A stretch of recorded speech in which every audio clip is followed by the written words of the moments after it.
Hi, so I'm back. I've had a really bad week.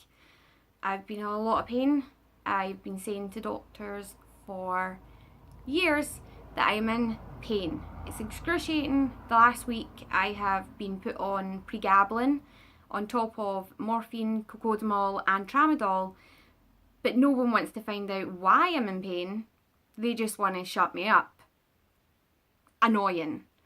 So this is going to be slightly rantish. So I had an infusion yesterday because it was Wednesday and that's my normal infusion day.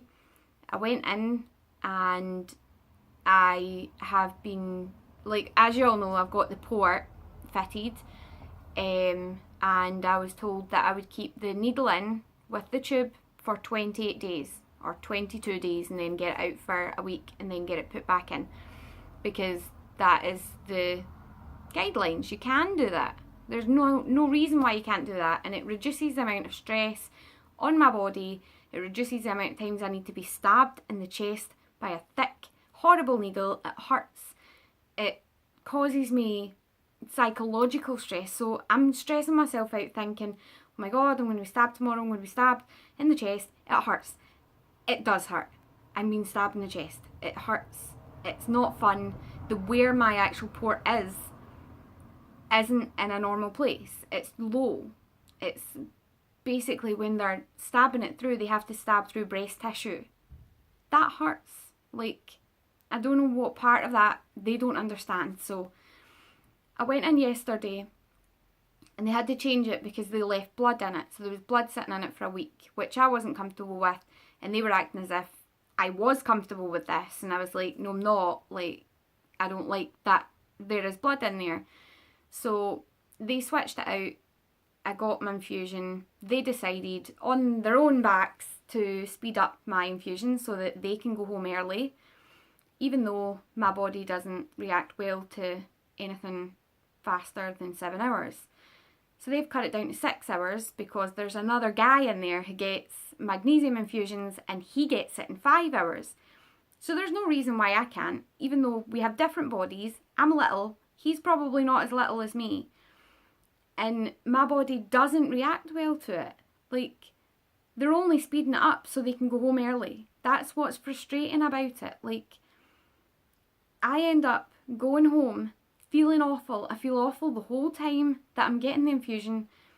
It's like, I was trying to describe it yesterday. So it's like if, say you're really poorly and you wake up in bed and you're sweating, so you're completely soaked in sweat, and you wake up and you're like, I just can't move, like, yuck. That feeling, without the sweat, without the wet, right? So that feeling of, no, ew, that feeling, it's like that times 100. So that's what feeling I get when I get the infusion fast. Like, my body just doesn't feel right. I feel ill. I feel tired.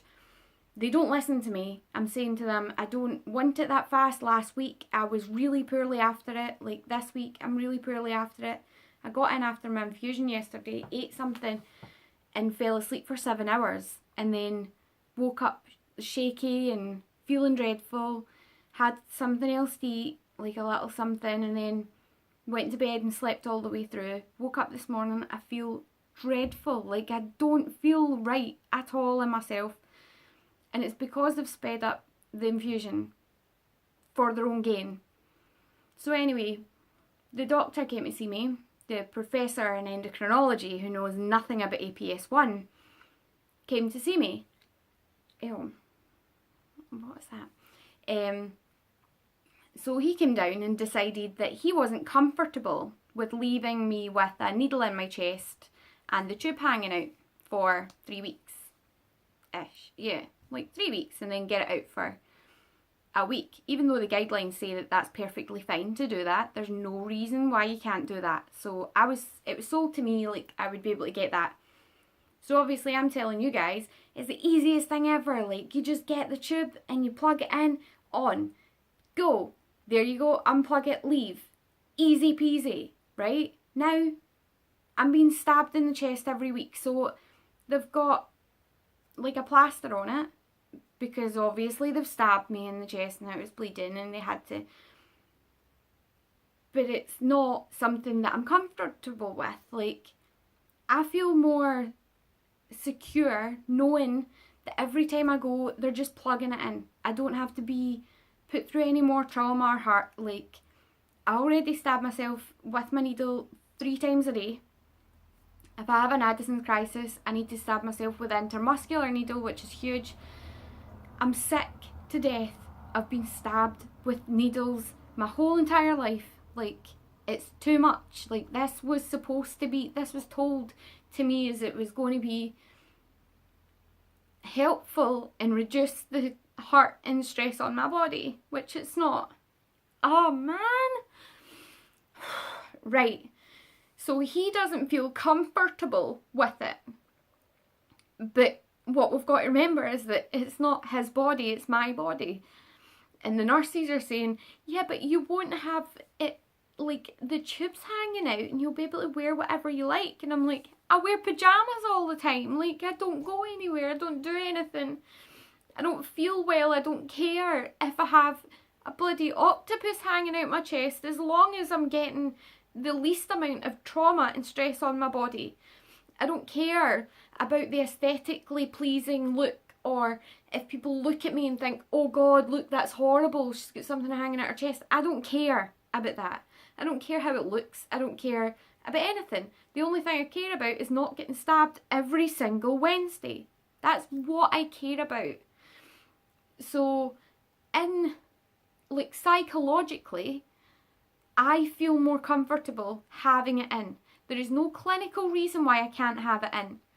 Now, the doctor said that the radiologist who put the needle in, remember, like, it went in and it didn't work, and then they had to take it out and I had to go down radiology, and the surgeon, put it in, flushed it, and he was like, it's working, you just need to put it in the right spot. So now he's claiming that he didn't advise me to keep that in for longer than a day, okay? So, bear in mind, he kept that needle in my chest, told me I could keep it in for 28 days, because that's the guidelines. And also, he left it in there. So if he really believed, if he stood by this claim that he's making to my doctor, that he doesn't think that it should stay in, that it's not, his opinion is that I shouldn't have it in for longer than the 1 infusion in the day, then he wouldn't have kept it in. And I wouldn't have been sent home from the hospital with it in. I wouldn't have been, because it wouldn't be safe, right? But that's not relevant to anything. So my doctor's like, no, I don't feel comfortable with it, so I'm going to email him with my actual feelings on the matter, and the fact that it's my body and I'm a human being.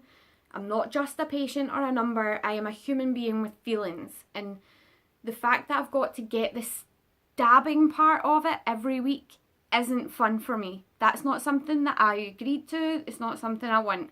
He also mentioned, when I said about my feelings, I slightly said about my feelings, I felt intimidated because obviously there was a doctor standing over me and a nurse, and I was on my own and vulnerable, and the infusion was making me feel like crap, and I just felt awful. So I couldn't get my feelings across without bursting into tears, and I don't like to do that. So he basically made a comment about, well, like, it was kind of like he was trying to say that if I did want to keep the needle in, then they wouldn't treat me and I would have to go back to going A&E every week, which I found really rude, because I'm just trying to look out for myself. I'm the only one that fights for myself. I am the reason why I get my infusions. I'm the reason why I get the treatment that I get, because I've researched it, printed it out, brought it in and said, look, this is the research, this is what needs to happen. You need to contact these people so that you can understand more about my condition. Here is the information. Here is all the official documents on what you need to do. I give them all of this. I'm saying to them, this is the condition, this is what to do with it, here's my information. They're clearly not reading it. They're clearly not caring. They're just wanting to deal with things that they know about, and that's what's frustrating about having a rare disease that only 300 people in the world have got. Nobody knows anything about it, but yet I've got to suffer because they don't want to look as if they don't know what they're doing. It's all ego. Doctors have huge egos, and as soon as you know something, they shut down. They're like, nope, don't want to talk to her. She knows too many things. Like, I've been sent home from A&E twice because I used doctor's words, right? Doctor's words. So I'm in A&E. When my magnesium or calcium drops, I go into spasms. So my hands spasm like that. So I'm like totally spasmed. My face contorts in spasms. My whole body gets cramps, like, you know, leg cramp. It hurts like hell. I get it everywhere. So I'm in A&E and I'm like this. This is called tetany, right? So I'm in A&E, say to the doctor, I've got tetany, I've got hypomagnesemia, I've got hypocalcemia, I need to have bloods done and then an infusion if they're low, right? Me, if I was the doctor, I'd be like, cool, thanks for telling me. I don't need to figure out what it is that's wrong, I can just help you. No. He's like, you're using doctor's words. Can you just use your own words? And I'm like, tetany is my own word. I suffer from it. I want to use it. I'm not going to say, this is happening to me. What's happening? I've had this condition my whole entire life. I know it's tetany. Deal with it. Or, like, don't be a doctor. Nope. He sent me home because I used the word tetany and hypomagnesemia and hypocalcemia and hypoparathyroidism and APS1. Because I was using the words, he got annoyed. This same doctor sent me home from A&E twice, 2 separate occasions. What is wrong with doctors these days? Why don't they look at a rare disease and go, oh my god, this is a challenge, this is great, like, something to really get my teeth into and learn more and, like, just educate yourself, like, to be able to go, oh my god, something different from the ordinary. I'm going to get right into this and do things and I'm going to really embrace this condition. But they don't. And everybody with a rare disease will feel exactly the way I do. So give me a wee like if you know what I'm talking about. Subscribe and do all the things and I'll keep you up to date with everything. But if you're suffering from a rare disease or any freaking disease, chronic or otherwise, just stick to your guns and don't let them judge you or make you do anything that you're not comfortable with. I'll see you soon, okay? I'll try and calm down before the next time, okay? Bye!